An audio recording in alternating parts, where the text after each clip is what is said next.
Kita masih lagi dalam tajuk kriptografi. Okey.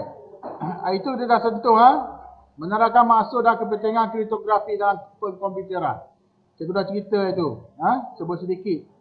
Dan sini ada video, awak boleh refresh balik. Tengok video cikgu dah masuk sini. Okey. Tengok 2.1.2. Menunjuk cara langkah demi langkah proses Sifer. Yang melibatkan penyulitan dan yang sulit.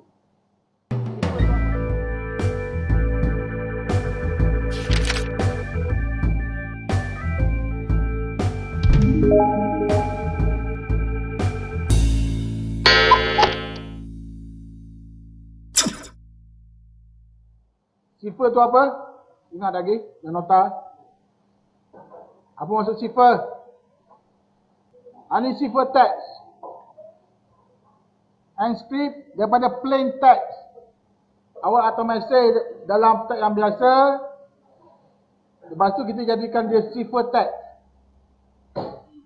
Orang tengok tak faham. Lepas tu awak kena, itu dia panggil encrypt. Lepas tu awak kena decrypt pula. Untuk terjemahkan teks Sifer tersebut. Tengok gambar rajah ni. Okey, kita tengok video. Suppose we have two people, Alice and Bob. Now Alice and Bob are undercover agents. And Alice wants to send a message to Bob. She takes out a sheet of paper and she writes her message. Bob, run. My cover is blown. Alice. Okay, ini masuk plain text. Alice nak hantar message kepada Bob. Okay? Dia tulis Bob, run. My cover is blown. Okay. Dia nak hantar teks ni. Ini kita sebut sebagai plain text lah. Siapa-siapa baca pun dia faham. Now this is written in plain text, meaning that anyone can read it. So she encrypts the message so that it looks like gibberish. We call ini dipanggil Sifer text. this the ciphertext. Now she's going to send the message off to Bob, but you must always assume that an enemy can intercept this message. And our enemy in this case is Eve. They both open the message and they see the gibberish. Now Bob, having the key, meaning that he knows how Alice encrypted her message, can decrypt it. And he can get the original message. Bob, run, my cover is blown, Alice. Bila bahas Sifer, daripada plain text, kita jadikan dia sebagai Sifer text. Lepas tu kita terjemahkan balik. Eve, not knowing the key, can't decrypt it, and she's left with the message that looks like gibberish. So how did Alice encrypt her message? She used what we call... Okay, bagaimana Alice dia encrypt dia punya message? Tengok, dia gunakan Caesar Sifer. Caesar ni raja di zaman Rom. Raja di zaman Rom. Kita dah baca sejarah dia itu, kita dah tengok. Call this Caesar cipher, originally used by Julius Caesar to send confidential messages. Now the way the Caesar cipher works is we have our plain text alphabet. This is the alphabet we use to write our messages. And then we have the ciphertext alphabet. This is the alphabet we use when we encrypt our messages. Now the Caesar cipher works by shifting all the letters. In this case, A goes to D, meaning that if you see A anywhere in your original message, you replace those A's with D's. Meaning that B will be replaced with E, C replaced with F, D replaced with G. Soalan ni itu ada keluar kan? Ada yang betul. Ada yang betul lah. Cikgu tak ajar lagi, cikgu tunjuk je video ni itu. Ada berapa orang yang betul. Baguslah. Keep going until you get to the end of the alphabet. So W goes to Z. Maksudnya proses Sifer ni dia tukar. A dia jadi D, B dia jadi E, C dia jadi F. Dan seterusnya. Ni dia ada teknik lah ni. Ni nanti kita tengok teknik apa dia guna ni. But what about X, Y, and Z? They have to wrap around to the beginning of the ciphertext alphabet. So X jadi apa? Ya, okay, faham tu. Go to A. Y goes to B and Z goes to C. But this can be annoying, especially if we use different shifts. For example, if A goes to K or if A goes to P. I don't want to do this every time and draw those lines. So we have our plain text and ciphertext alphabet. Now the ciphertext alphabet's on the bottom, and what I would like to do is if A is going to be encrypted to D, back to E, R goes to U goes to X, N goes to Q, and so on. And you keep doing this until you're done with the message. And the message is going to read something like, ear you, p, fry you. Alright, it will sound like gibberish. Final message. Bob, run, my cover is blown. So let's say she wanted to send the message by using a different key. In this case, it's going to look like this, which is different than the other ciphertext we used. So how are we going to decrypt it? We decrypt this using what we call a cipher disk. So I have my cipher disk here. Now the way that this works is the outside of the disk is the plain text.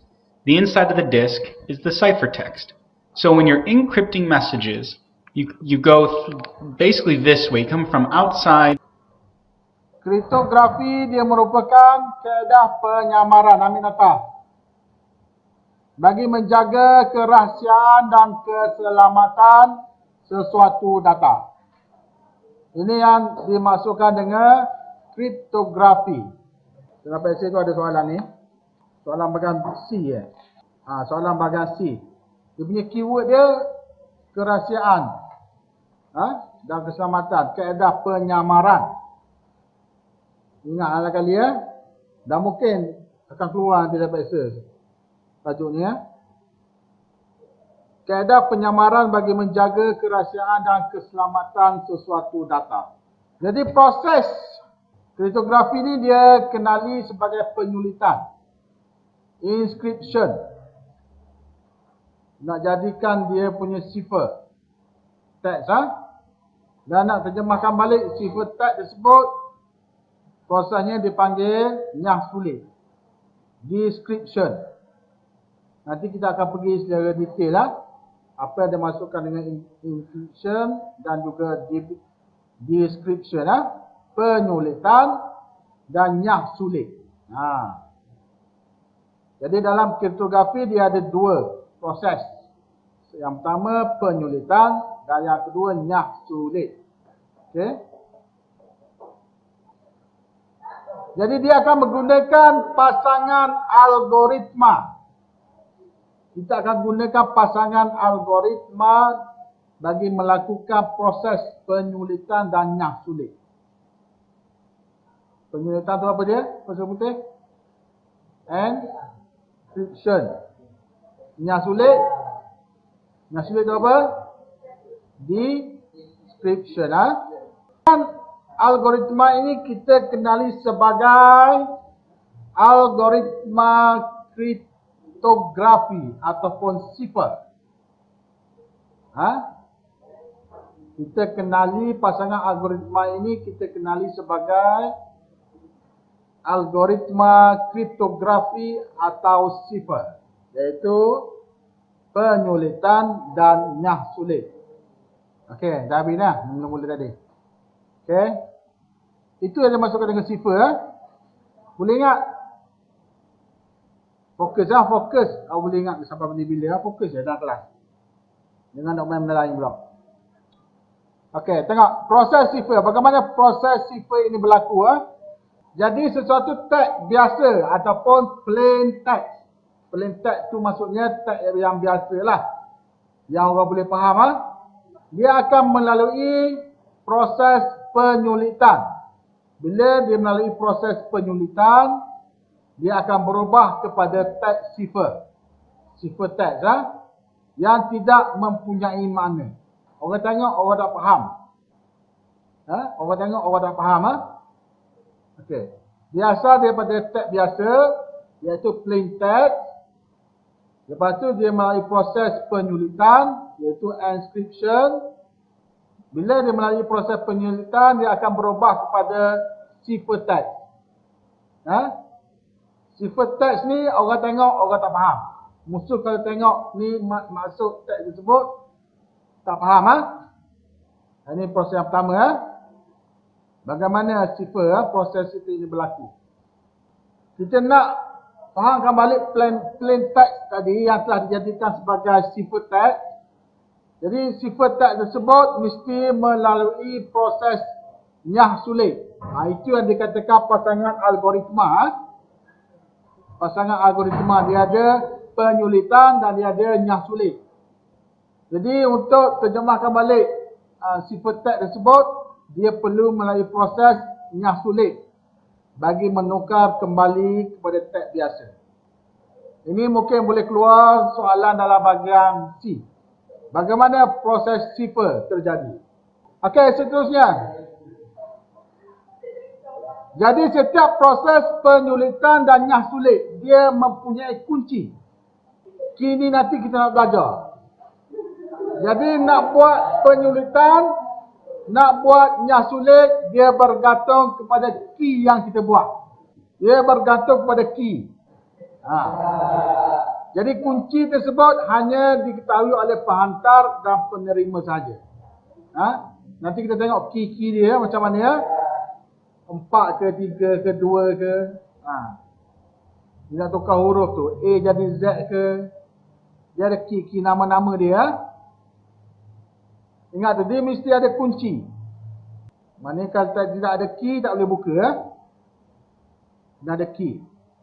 Dan kunci ini hanya diketahui oleh penghantar dan penerima sahaja. Jadi kalau musuh dapat kunci tersebut, maka mesej itu akan bocor. Akan bocor lah. Tidak lagi akan jadi rahsia. Ini proses Sifer. Jadi Sifer ini dia ada dua. Sifer klasik dan juga Sifer moden. Jadi Sifer yang dicipta pada zaman dahulu dikenali sebagai Sifer klasik. Yang tujuannya ialah untuk penyulitan dan nyah sulit hanya pada teks tulisan sahaja. Sifer klasik dia hanya pada teks sahaja. Sifer moden dia lebih luas penggunaannya. Komputer pun guna Sifer. Untuk teks ni, untuk Sifer klasik, dia guna teks sahaja pada zaman dahulu.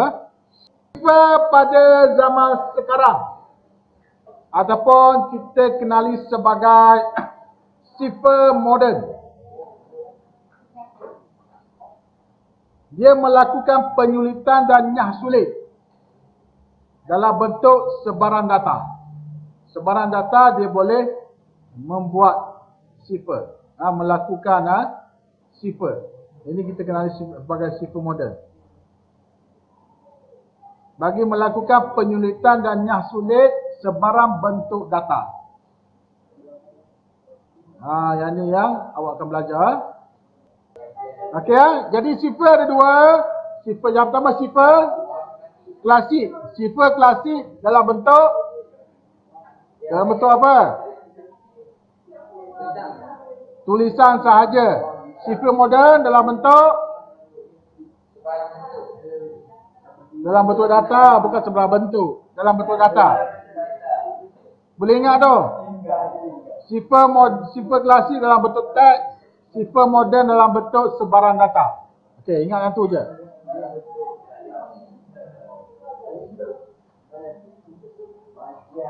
Okey, jenis Sifer. Tajuk seterusnya jenis Sifer.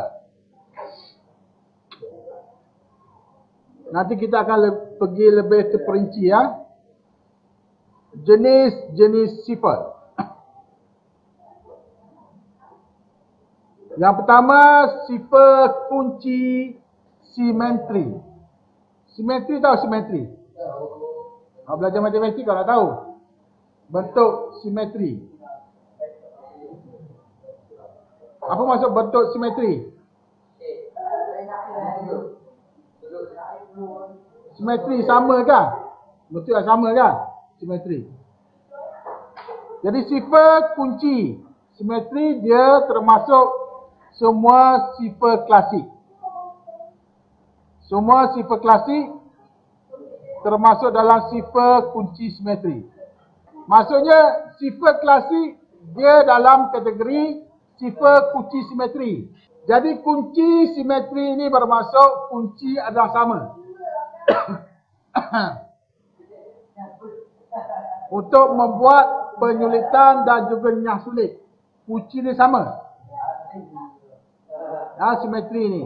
Kita guna kunci yang sama untuk melakukan inscription dan juga description, penyulitan dan juga nyah sulit. Untuk kunci simetri dia guna kunci yang sama bagi melakukan penyulitan dan juga nyah sulit. Jadi kunci simetri dia boleh berbentuk nombor, huruf, perkataan dan simbol. Jadi kunci simetri dia berbentuk nombor, huruf, perkataan dan simbol. Okey, seterusnya. Jadi maklumat kunci disimpan secara rahsia. Sambung nombor sebelah ni. Maklumat kunci disimpan secara rahsia. Tak boleh nak bagi ke orang lain, simpan. Dalam pengakad dia gunakan. Dia guna kriptografi ni. Isyarat sulit pengakad. Ada kan? Guna batu, guna kayu. Okey, seterusnya. Kunci yang baru boleh dijana oleh penghantar dan penerima saja. Jadi dalam sifar kunci simetri dia boleh buat kunci yang baru.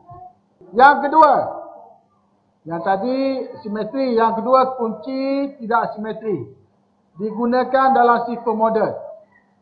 Sifar klasik guna kunci simetri. Sifar moden dia guna kunci tidak simetri. Kunci tidak simetri digunakan dalam sifar moden, kompleks dan melibatkan pengiraan matematik.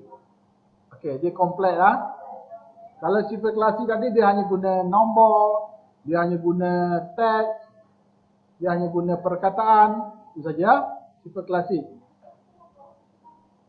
Sifar moden dia lebih kompleks dan kadang-kadang dia melibatkan pengiraan matematik. Dia ada formula. Jadi sifar moden dia ada dua kunci. Iaitu kunci awam dan kunci persendirian. Sifar simetri ataupun sifar klasik dia hanya ada satu kunci.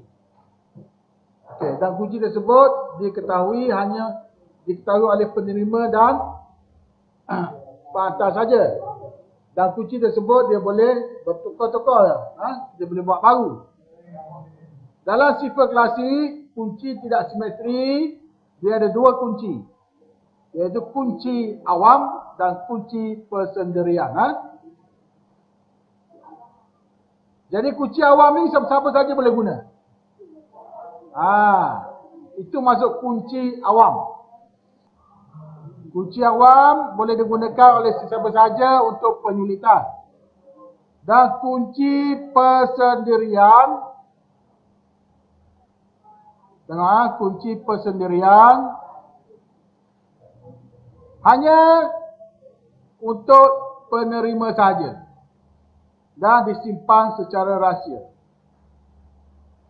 Orang awam tak boleh tengok kunci persendirian. Ini seperti kunci klasik sifar. Sifar klasik dia hanya boleh digunakan oleh penerima saja. Kunci persendirian untuk penerima saja. Dan disimpan secara rahsia. Jadi nyah sulit dalam sifar klasik, sifar moden, dia memerlukan algoritma yang sepadan dengan kunci persendirian. Kalau tidak ada kunci persendirian, dia tak boleh melakukan nyah sulit. Dia tak boleh buat proses description, tak boleh dilakukan dalam sifar moden. Dia memerlukan kunci persendirian. Ini awak akan belajar ni dalam SQL nanti, buat database. Dia ada secondary key dan juga dia ada primary key. Okey. Dia ada secondary key dan primary key. Ada kelas? Okey. Setakat itu saja kelas kita. Esok.